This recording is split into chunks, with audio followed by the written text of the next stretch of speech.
কেঁদে কেঁদে বলে আমার মাসুম বাচ্চারা, স্কুল কলেজের মাসুম বাচ্চারা নিজেদের জীবন দিয়ে রক্ত ঝরিয়ে আমাদের কাছকে মুক্ত করেছে।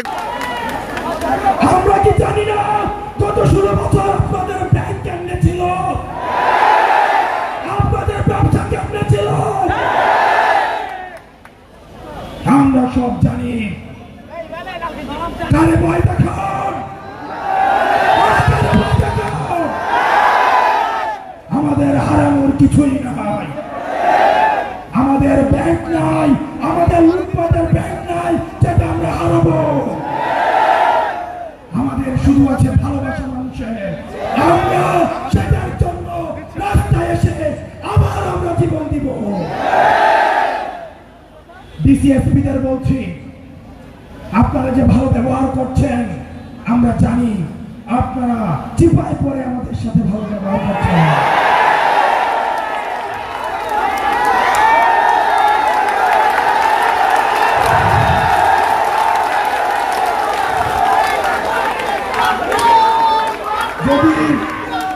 যদি হাসিনার পতন না হতো, যদি হাসিনার পতন না হতো, তখন এই ডিসিএসপিরাই গণভবনের প্রমোশনের জন্য লাইন ধরত। আমরা সাংবাদিকদেরকে দেখছি, আমরা সাংবাদিকদের উপরে নজর রাখছি। এই সাংবাদিকরাই জুলাই অভ্যুত্থানে আমাদেরকে সন্ত্রাসী আখ্যা দেওয়ার জন্য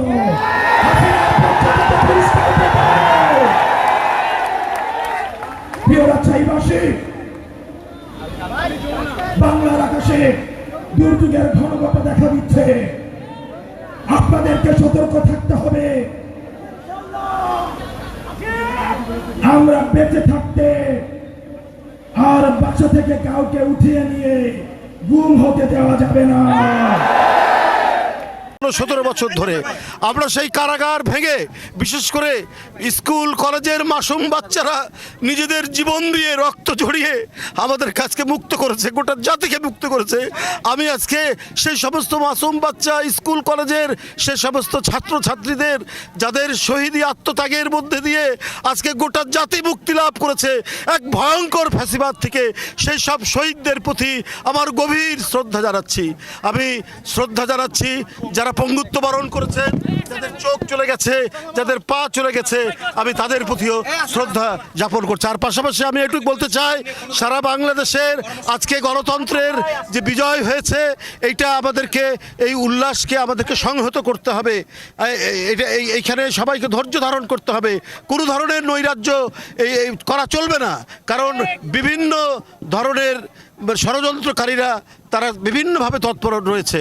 সুতরাং আইন শৃঙ্খলার পরিস্থিতি আমাদেরকে প্রতিষ্ঠিত করতে হবে এবং এখানে যাতে আমরা আইনের শাসন এবং প্রকৃত গণতন্ত্র ফিরিয়ে নিয়ে আসার অঙ্গীকার নিয়ে যে গণতন্ত্রের বিজয় হয়েছে সেটাকে আমাদেরকে বাস্তবায়ন করতে হবে।